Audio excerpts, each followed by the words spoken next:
Hello, everyone. I'm Stephanie. I'm the Youth Service Coordinator here at Southern Oklahoma Library System. And as you can see that I am working from home, just as almost everyone else is these past few weeks. And I just wanted to do a video on daily questions that parents ask me about book selections, transitioning a child into chapter books, and how to use audiobooks with the child, and how it relates to the digital resources, because we are all learning how to use these digital resources right now. We are homeschooling and, utilizing what's at our fingertips now versus going places so we can stay healthy, and so one positive outcome that I feel has come out of this COVID-19 and this unfortunate situation is that we are now learning and using all these wonderful technology that's been at our fingertips for several years now. We're using them in our homes and classrooms. I'm excited that our children are learning how to utilize this technology. I think it's going to be the new normal now. And, I just feel like when we go back to work, back to school in August, that these are things that people are going to finally feel comfortable with, and we're going to continue to utilize digital technology in our homes and in our classrooms. So I just wanted to kind of talk today, now that the libraries are closed, our school libraries are closed, you may be asking, how do I help my child pick a digital book, without seeing a selection of books on a bookshelf? How do I know if this digital book is going to be on their reading level? And my child likes to read at school, but I cannot get my child to read at home, because of all the distractions. So let's start with book selection. The process is going to be the same whether you choose a physical book, a digital book, or an audio book. As a children's librarian, the number one question that we are asked is how to help my child select a book. So here's a few tips, and these are the same questions that I would ask if you brought your child into the library to select a book. You can ask them yourself at home and then pick them off of the digital library and go from there. So the first thing I would do is I would have your child just name 2 or 3 of their favorite books that they have read at school, or maybe that the teacher has read to them. And from there you're going to know if those books were fantasies, science fiction, realistic, action, and that's going to give you somewhere to go to start looking for book titles. Ask them what their interests are. A lot of children like to read nonfiction books based on their interest, of an area, especially boys. Boys love nonfiction books. Graphic novels and manga have become very popular with older children's, teens, and tweens. So, you might want to look in those areas to give them something to read. You just want to keep in mind that the most important thing is you want your child to enjoy what they are reading. If they do not enjoy the book, the more difficult it will be to get your child to read that book. So keep that in mind. A lot of parents and educators may not see necessarily an educational value in graphic novels or the manga at this point in time, but you got to keep in mind that reading, the educational value in reading itself isn't how many pages that child has read or how many books that they have read. What they actually get from the reading are their language skills, a more fluent vocabulary, and their comprehension. Those are really the skills that you want your child to take away when reading any book that they choose. So always keep that in mind. And then after you do that, you find out what your kid are interested, based off their interests, I always suggest selecting 2 or 3 books off of the shelves at the library. We always pick 2 or 3 of them. I give them to the parent, and they range from easy to maybe a hard level, because sometimes you want to give a child just a little bit of challenge. Not much of a challenge. You don't want to frustrate them, but you also, challenge is good. So, then you're asking, well, how do I find these titles? I can't go into the library right now. So there's a lot of good resources out there other than just Googling. There's the, Goodreads. It's awesome. You can look for titles and people will post their reviews, what they've liked about the book, like what they didn't like about the book. My favorite is fantasticfiction.com. And the reason I like this is, other than it just giving a summary of the book, at the bottom, it will list, other books. Like, if you like this author, try this author. If you like this book, try this book. And so it'll give you many options there at the bottom. And the other great thing about Fantastic Fiction is that if your child has been reading a series by an author and they liked that series and they liked that author, Fantastic Fiction then will go and list all the other series that the author has wrote. So then you can just, try another series from the author, and more than likely your child will like it. And of course, as far as like their reading level, there's always, the arbookfind.com, everyone has access to that.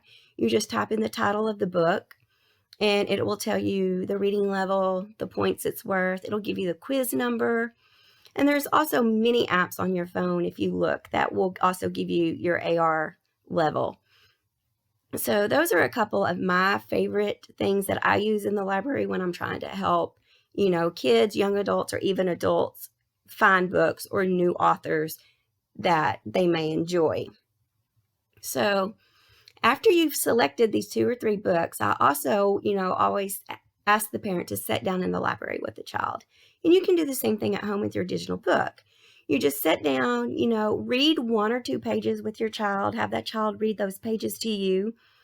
And you'll be able to tell if that book's going to be too easy or too hard. And then you can make your adjustments from there. And a lot of programs like Overdrive and Libby, you don't have to download the book just to read 1 or 2 pages. That option is there to read the first few pages of the book before you download it. So I always suggest, just reading a couple of pages with your child and going from there. See if they're interested, see if they liked it, and, make adjustments as needed. And as far as reading at home, that's a tricky one. So before you begin reading with a child, you want to find a place that has as little distractions as possible. And that's hard when you're at home, as you can tell from my video. I have dogs barking in the background. I have children's in their bedrooms. It's hard to escape the distractions of the TVs, the video games, the phones. So that's tricky. But my suggestion is just to set up a fun place indoors or outdoors if the weather is nice. You can build a reading fort, maybe, read on a special blanket, have them read to their favorite stuffed animal. For older children, the teens and the tweens and, your upper elementary, I always say, go to the room, read with them for 20 minutes. Just set aside 20 minutes where they read their book, you're going to read your book, and you're not only going to, encourage the child to read, but you're going to form that bond of reading together. So I strongly suggest that if you're having a hard time getting your child to read in those upper age levels, try just reading with them and see how that goes for you. Make it special. So those are kind of my ideals on reading at home. And the other thing I think that's important about reading at home would be to keep it just informal and comfortable. That should be the place where you can cuddle up in your bed, under a blanket, and just get really comfortable with your book and read where you want to read. So always try to keep it informal and comfortable. Don't necessarily ask your child to read at the dining room table or the kitchen bar, because that's going to be really, a lot of distractions, and it's not going to be a comfortable place to sit for probably 20 to 30 minutes while they read a book. The other question that I'm asked is how to get my child to read chapter books. Children that are going from easy readers to chapter books are often overwhelmed by how many pages are in a book. I always suggest starting with chapter books that have pictures on the pages or a larger print. Thinner chapter books always work out well. And the good thing about a digital book is that a child can't see the thickness of a book. So, that's always encouraging when, you're like, it's just a digital book. It's not long. because they can't see that thickness. Because a lot of them, when they come into the library, that's what they look at. You'll hand them a book and they're like, oh, no, no, no, that's too many pages. That's too many words. I'm not reading that. They're just overwhelmed by it. So take it slow, start small, and that's always my suggestions when you start, transitioning into those chapter books. And there's other suggestions to help, transition into chapter books, which is helpful for struggling readers. They are terrified of chapter books. If they struggle with their easy readers, even though they're ready to move on to a chapter book because they're going to be bored with those easy readers, they're ready for a more in-depth content. To look at that many words on a page to a struggling reader will be more overwhelming than what it is to a child that does not struggle with reading and loves to read. So I always, suggest my number one thing, which is actually my favorite, is to do partner reading. So with partner reading, what you do is the parent will read 1 or 2 pages, and then the child will read 1 or 2 pages, or the parent will read 2 pages, the child will read 1 page. That's just kind of an adjustment you have to make because you know your child. So you have to make those adjustments on what you will read and how much you want your child to read. And again, keep in mind that the reason reading is important is for those language skills, vocabulary, and comprehension. So even though you are actually reading to your child, they're still going to be able to get those skills and take away from you reading to them. And reading to a child is important. It don't matter their age. It doesn't matter if they're toddlers, if they're upper elementary, middle school, even high school age.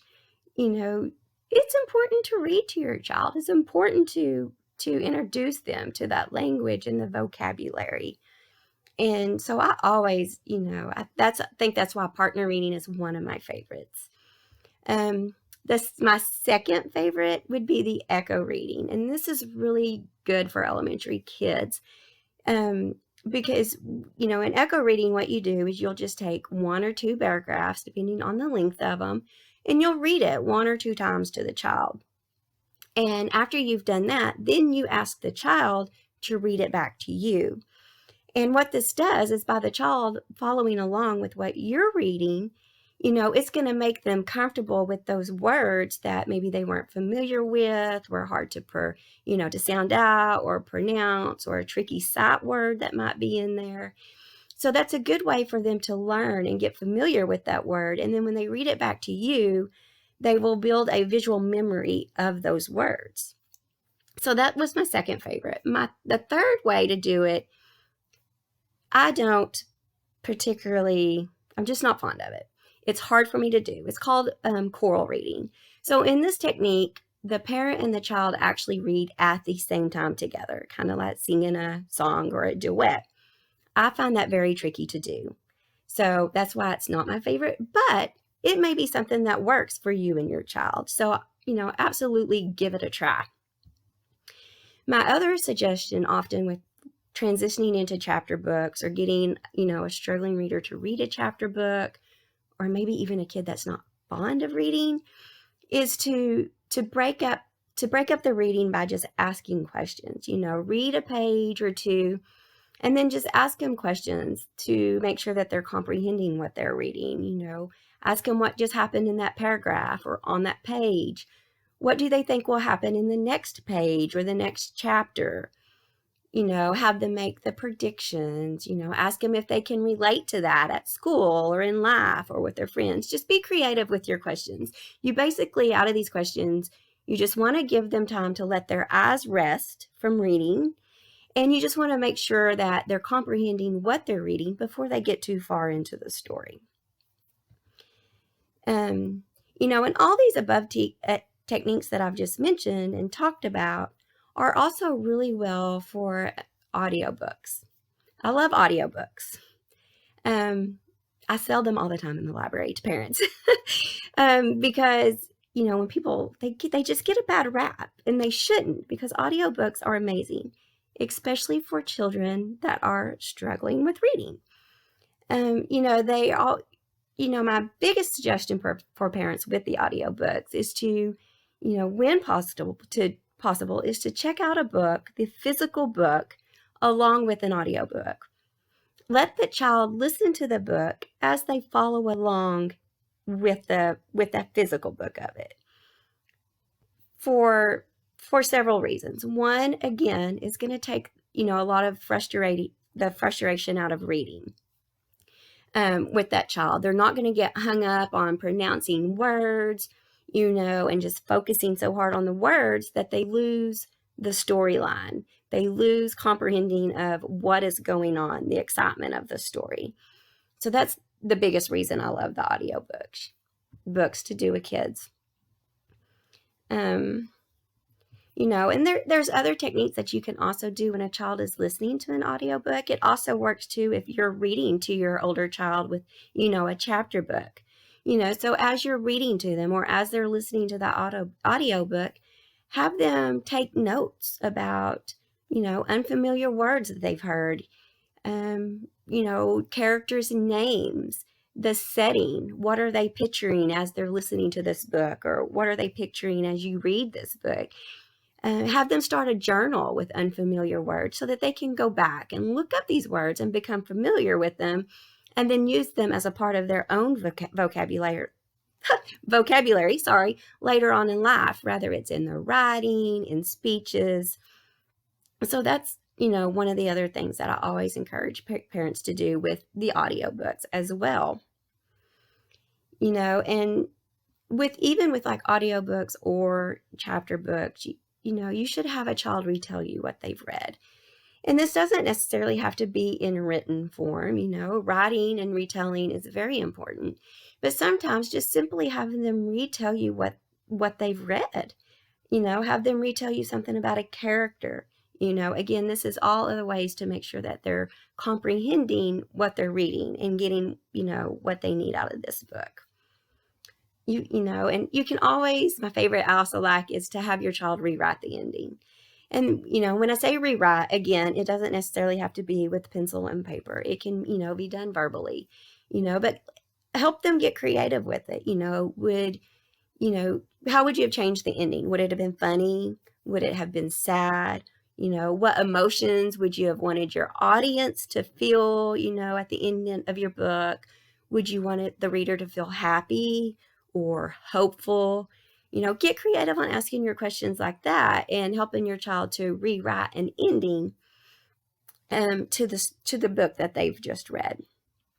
So, and all these skills that we just talked about and helping your child pick a book for their interest, and how to help them comprehend it and how to transition them. All these skills, not only that, they will, help make book selecting for your child simpler. And it'll help the transitioning of the chapter books, become more simple for them and not such an overwhelming process, and these techniques will help your child to recognize the words, and it will help with to firm up their visual memory of them, because that, it's really important. And, and another thing is a lot of struggling readers are visual learners. So you could always, something that I do at home, even with my child, is often, as they can't necessarily tell you in words or write it in words what they've pictured. But if you ask them to draw a picture about what they've just read, you will see on this piece of paper, the story just come to life out of their heads, because they're visual and they can draw it better than tell you or write it. And I have seen amazing pictures of chapters from kids that have interpreted it and in so many different ways, because they all see it different, and it's really amazing to watch. So I always encourage you to try to do something different too, to break up the normal routine of reading. So I hope this video has helped you and your child with making your selections with your digital books. Do not be afraid of digital books or audiobooks. They're amazing. You're going to love them. You'll take some getting used to not having the actual book in your hand, but I think that your child will really like them. It's going to build them the skills that they need for the future, because technology isn't going anywhere. It is advancing every day, every minute, every second. You know, older kids in college now, they're already using it. They're making videos like this one right now to communicate with their professors or other students in their classroom. You know, some students in their classroom may be in different cities, states, countries, you know, and it's just bringing them all together in a classroom, you know. So introducing them and getting kids comfortable with technology is very important. So thank you for listening to me ramble for the past 20 minutes. I hope it was helpful. Remember to check out our YouTube video channel. We have been uploading all of the videos that we are all making at home and in the library. And we've been putting it on our YouTube channel to go back and watch later. And I want to remind you all to fill out your census form, because it's so important for our future, for our schools and our communities. And I hope you all stay home, stay safe, stay healthy, and I'll see you all again later. Thank you.